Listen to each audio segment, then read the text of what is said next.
Hello नमस्कार साथियों, आप लोगों का रामानुज इंस्टीट्यूट में स्वागत है। आज की क्लास में हम मध्यकालीन धार्मिक आंदोलन और सेकंड पार्ट देखेंगे, सूफी आंदोलन। इनसे संबंधित वन लाइनर क्वेश्चन आंसर देखने वाले हैं जो आने वाली एग्ज़ाम के लिए काफ़ी इम्पोर्टेंट है। तो शुरुआत करते हैं आज की क्लास की। हम भक्ति संस्कृति का भारत में पुनर्जन्म हुआ है, 12वीं शताब्दी में हुआ था। भक्ति आंदोलन का प्रारंभ किया गया था अल्वारे नयनार संतों के द्वारा। भक्ति आंदोलन के प्रारंभिक प्रतिपादक थे, कौन थे? रामानुज आचार्य थे। नयनार भक्त थे, कौन थे? शिव के थे। नयनारों की संख्या कितनी थी? 63। कितनी थी? 63 थी। अल्वार संतों की संख्या कितनी थी? 12। महत्वपूर्ण नयनार संत थे, तो महत्वपूर्ण नयनार संत थे अपार नन समदार एवं सुंदर मूर्ति। अपार पल्लव किसके समकालीन थे? नरेश महेंद्र वर्मन का समकालीन था। सुंदर मूर्ति के भजनों को किसमें संकलित किया गया? तो तेवरम में संकलित किया गया है। अंडाल कौन थी? अंडाल एक अलवार संत स्त्री थी। अलवार संतों ने किस भाषा में उपदेश दिया? तो तमिल एवं स्थानीय भाषा में। शंकराचार्य का जन्म 788 ईस्वी में कहाँ हुआ था? तो इनका जन्म कालिंद केरल में हुआ था। अद्वैत वेदांत दर्शन का प्रतिपादन किसने किया? तो शंकराचार्य ने किया है। किसे हिंदू धर्म का एक विनाश कहा जाता है? तो शंकराचार्य को कहा जाता है। ब्रह्मा सत्य और जगत मिथ्या है, यह किसकी उक्ति है? तो यह शंकराचार्य की उक्ति है। किसे कुछ विचारकों ने प्रच्छंद बोध की संज्ञा दी है? शंकराचार्य को। रामानुज का जन्म 1017 ईस्वी में कहाँ हुआ था? तो श्री पेरमदूर में हुआ था। किसने विशिष्ट द्वैत सिद्धांत एवं श्री वैष्णव संप्रदाय की स्थापना की? तो किसने की थी? रामानुज ने की थी। काफ़ी इम्पोर्टेंट क्वेश्चन है। रामानुज के अनुयायियों को कहा जाता है? तो इन्हें वैष्णव कहा जाता है। आगे है, किसने वेदांत सूत्र पर भाष्य एवं गीता भाष्य नामक टीका लिखा? तो रामानुज ने। रामानुज के प्रमुख अनुयायी कौन थे? वेदांत देशिक और पिल्लई लोकाचार्य। शिवाद्वैत मत के प्रवर्तक कौन थे? श्री कांताचार्य। द्वैतवाद के प्रतिपादक कौन थे? माधवाचार्य। सनक संप्रदाय का प्रतिपादक किसने किया? निम्रकाचार्य ने। वेद परिजात सौरभ की रचना किसने की? निब्बार के आचार्य ने। वल्लभाचार्य का जन्म कहाँ हुआ था? वाराणसी उत्तर प्रदेश में हुआ था इनका जन्म। शुद्धाद्वैत वेदांत एवं पुष्टि मार्ग दर्शन का प्रवर्तक कहाँ के निवासी थे? तो वाराणसी के निवासी थे। पुष्टि मार्ग के दर्शन की स्थापना किसने की? वल्लभाचार्य ने। वल्लभाचार्य ने किस संप्रदाय की स्थापना की? रुद्र संप्रदाय की। वल्लभाचार्य ने अपने मत का प्रचार कहाँ किया? गुजरात एवं राजस्थान में। महापुरुषीय धर्म में एक शरण संप्रदाय के संस्थापक थे? तो शंकर देव थे। शिव ज्ञान बोधम की रचना किसने की? मयंकदार ने। किसने पुरंदरदास आंदोलन का श्री गणेश किया? श्री पादाचार्य हरिदास ने। किसे कर्नाटक संगीत का पिता कहा जाता है? काफ़ी इम्पोर्टेंट क्वेश्चन है। कर्नाटक संगीत का पिता किसे कहा जाता है? पुरंदरदास को। वीर शैव संप्रदाय को अन्य किस नाम से जाना जाता है? लिंगायत संप्रदाय के नाम से। किसने लिंगायत संप्रदाय की स्थापना की? बासव ने। किसने की है? बासव ने की है। लिंगायतों की प्रमुख विशेषता क्या थी? तो इनकी प्रमुख विशेषता थी जाति प्रथा का विरोध एवं शिवलिंग धारण करना। अलभ प्रभु एवं अक्का महादेवी किस संप्रदाय के संत थे? लिंगायत संप्रदाय के। महाराष्ट्र का भक्ति आंदोलन केंद्रित था पंढरपुर के विठोबा पर। पशुपत संप्रदाय के संस्थापक कौन थे? लक्कू लिस। वैष्णव मत का प्रमुख ग्रंथ था भागवत पुराण। भावार्थ दीपिका एवं ज्ञानेश्वरी की रचना किसने की? संत ज्ञानेश्वर ने। ज्ञानेश्वर आरंभ में नामपंथी थे परंतु बाद में किसी संप्रदाय में शामिल हो गए, बरकारी संप्रदाय में। संत नामदेव किस जाति के थे? रंगसाज और दर्जी जाति के। कौन प्रारंभ में एक दस्यु और हत्यारा था? तो नामदेव था। नामदेव के गुरु कौन थे? विसोबा खेचर थे। मराठी गीता किसे कहा जाता है? ज्ञानेश्वरी को। ज्ञानेश्वरी का पहला विश्वस्त संस्करण किसने प्रकाशित किया? एकनाथ ने।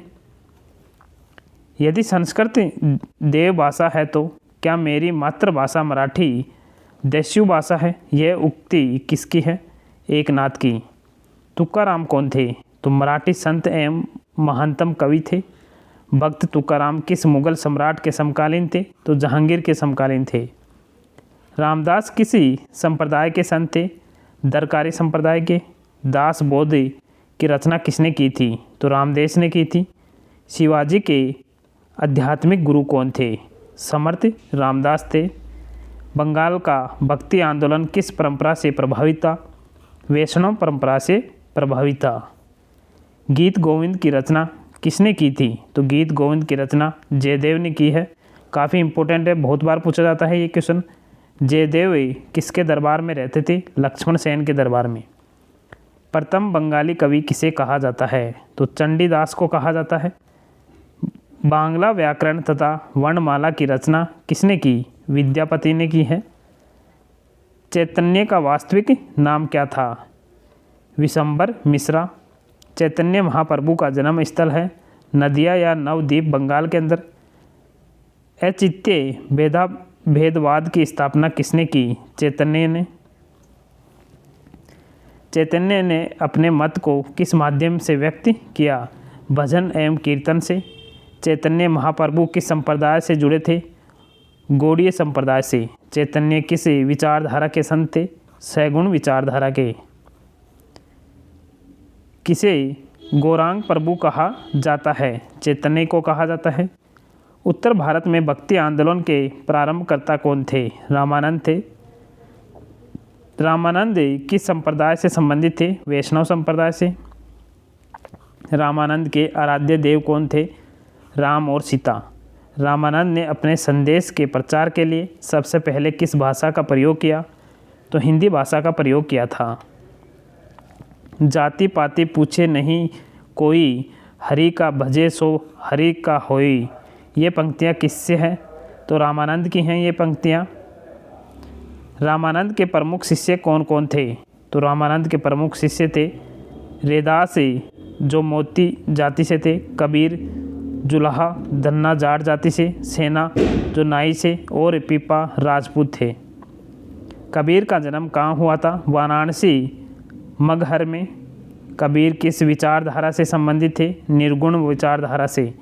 सिखों ने कबीर के गीतों को किसमें स्थान दिया है? किसमें? आदि ग्रंथ के अंदर। कबीर के गुरु थे रामानंद। कबीर के शिष्य धर्मदास ने छत्तीसगढ़ में कौन सी संप्रदाय की स्थापना की? धर्मदासी संप्रदाय की। रैदास किस विचारधारा के कवि थे? निगुण विचारधारा के।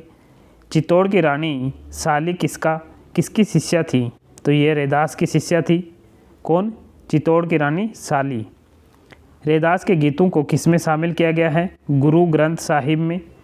दादू दयाल किस विचारधारा से संबंधित थे? निगुण विचारधारा से संबंधित थे। ब्रह्मा संप्रदाय की स्थापना किसने की? दादू दयाल ने। काफ़ी इंपॉर्टेंट क्वेश्चन है, ब्रह्मा संप्रदाय पूछा जाता है। निपक आंदोलन किसने चलाया? दादू दयाल ने। सतनामी संप्रदाय के संस्थापक कौन थे? जगजीवन दास। ये भी काफ़ी इंपॉर्टेंट है। सत्य प्रकाश एवं प्रेम प्रकाश की रचना किसने की? धवनीदास ने। किसने की है? धवनीदास ने। बिहार में सतनामी संप्रदाय के प्रवर्तक कौन थे? दरिया साहिब। अजगर करे न चाकरी पंछी करे न काम का रचयिता है मलुकदास। असम का चैतन्य किसे कहा जाता है? शंकरदेव को। पंजाब में सतनामी संप्रदाय के प्रवर्तक कौन थे? गरीबदास। तुलसीदास किस विचारधारा के संत थे? सैगुन विचारधारा के। रामचरितमानस, विनय पत्रिका एवं कवितावली के रचनाकार कौन थे? तो तुलसीदास से, काफ़ी इम्पोर्टेंट हैं। सूरदास किसके शिष्य थे? वल्लभाचार्य के। सूर सागर की रचना किसने की? तो सूरदास ने की है। मीराबाई ने कृष्ण की किस रूप में आराधना की? पति के रूप में। प्रसिद्ध भक्ति कवयित्री मीराबाई के पति का नाम था राजकुमार भोजराज। असम में भक्ति का प्रचार प्रसार किसने किया? शंकरदेव ने। सिख धर्म के संस्थापक कौन थे? गुरु नानक। गुरु नानक का जन्म कहाँ और कब हुआ था? पंजाब के तलवड़ी नामक ग्राम में 1469 ईस्वी में। गुरु नानक का धर्म उपदेश है मानव बंधुत्व का। सिखों के दूसरे गुरु कौन थे? गुरु अंगद। कौन थे? गुरु अंगद। गुरुमुखी नामक नई लिपि किसने शुरू की थी? गुरु अंगद ने। भजनों का संग्रह सिखों के कौन से गुरु ने किया? तीसरे गुरु अमरदास ने। सती प्रथा एवं पर्दा प्रथा का विरोध किस गुरु ने किया? गुरु अमरदास ने किया है। अमृतसर की स्थापना सिखों के किस गुरु ने की थी? चौथे गुरु थे रामदास ने। हरमंदिर साहिब का निर्माण किसने करवाया? गुरु अर्जुन देव ने। गुरु अर्जुन देव को किसने फांसी पर चढ़ाया? जहांगीर ने। सिखों को सहस्त्र किसने बनवाया? छठे गुरु हरगोविंद ने। सिखों के 9वें गुरु तेज बहादुर को किसने फांसी दी? औरंगजेब ने। तो 9वें गुरु तेज बहादुर को तो औरंगजेब ने फांसी दी है और जहांगीर ने अर्जुन देव को फांसी पर चढ़ाया है। दोनों क्वेश्चन इंपॉर्टेंट हैं। सिखों के 10वें गुरु गुरु गोविंद सिंह का जन्म कहाँ हुआ? तो पटना साहिब में हुआ था। खालसा पंथ की स्थापना किसने की है? गुरु गोविंद सिंह ने। काफ़ी इम्पोर्टेंट है खालसा पंथ की स्थापना। आगे हम सूफी आंदोलन को देखने वाले हैं। सूफी सिलसिला संप्रदाय मूलतः संबंधित है, इस्लाम से संबंधित है। इस्लामी रहस्यवादी आंदोलन को कहा जाता है सूफी आंदोलन। किसने वहादत उल वजूद अथवा ईश्वर की एकता को सिद्धांत का प्रतिपादन किया? अब नूल अरबी ने। सूफीवाद की कौन कौन सी सीढ़ियाँ हैं? फना फिसेक, फना फिरसल तथा फना फिलहाल। अबुल फजल ने 14 सूफी सिलसिलों का उल्लेख किसमें किया है? आईना ए अकबरी में किया है। किसने? अबुल फजल ने। भारत में किस सूफी सिलसिले को सर्वाधिक लोकप्रियता मिली है? चिश्ती को। चिश्ती सिलसिला का मुख्य केंद्र था अजमेर। भारत में चिश्ती सिलसिला के प्रवर्तक कौन थे? ख्वाजा मोहनुद्दीन चिश्ती। काफ़ी इम्पोर्टेंट है। वह सूफी संत जो मानता था कि भक्ति संगीत ईश्वर के निकट पहुंचने का मार्ग है, तो ख्वाजा मोहनुद्दीन चिश्ती।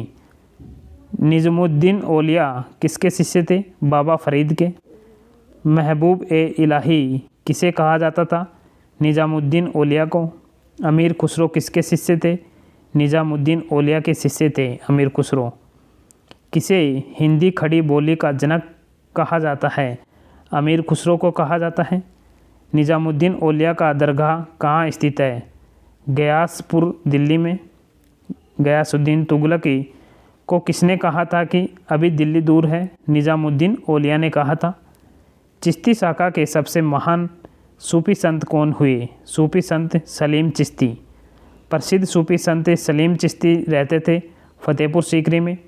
संस्कृत के पंडितों की सहायता से किसने भगवत गीता एवं योग वशिष्ठ का अनुवाद फारसी में किया? किसने किया था? दारा शिकोह ने। भारत में सुहरावर्दी सिलसिला के प्रवर्तक कौन हुए? तो भारत के अंदर सुहरावर्दी सिलसिला के प्रवर्तक थे बहाउद्दीन जकारिया। यदि हृदय निर्मल है तो धन के संचय और वितरण तथा आरामदेह जीवन बिताने में कोई दोष नहीं है। यह सिद्धांत किस संतों का था? सुहरावर्दी संतू का। कादरी सिलसिला की स्थापना किसने की? शेख अब्दुल कादिर ने। फिरदौसी सिलसिले के सर्वप्रथम सूफी संत थे सफरुद्दीन अहमद इबन बखदूम यहया मैनरी। सफरुद्दीन अहमद इबन बखदूम यहया मैनरी का कार्य क्षेत्र था बिहार शरीफ। धारा सिक्का को किस सिलसिला से संबंधित थे? तो ये कादिर सिलसिले से संबंधित थे। मजमा उल बहरैन किसने लिखा? तो ये धारा सिकोह ने लिखा था। आगे है, भारत में नक्शबंदी सिलसिला के प्रवर्तक कौन थे? ख्वाजा बाकी बिल्ला। अहमद फारूक सर हिंद किसके शिष्य थे? ख्वाजा बाकी बिल्हाल के। वहादत उस सुहूद सिद्धांत का प्रतिपादन किसने किया? शेख अहमद सर हिंद ने।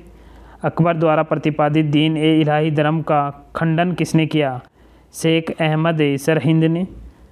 सतारिया सिलसिला के प्रवर्तक कौन थे? शेख अब्दुल सत्तार। कलंदरिया सिलसिला के प्रवर्तक कौन थे? सूफी संत अब्दुल अजीज़ मक्की। मदारिया सिलसिला के प्रवर्तक कौन थे? शेख बदिउद्दीन सहमदार। किस सूफी संत ने खुद को अनल हक मैं ईश्वर हूँ, मैं ब्रह्मा हूँ घोषित किया, जिस कारण से उसे फांसी पर लटकाया गया? मंसूर अल हजाज को। सूफी सिलसिलों संप्रदायों में कौन संगीत के विरुद्ध था? नक्शबंदी।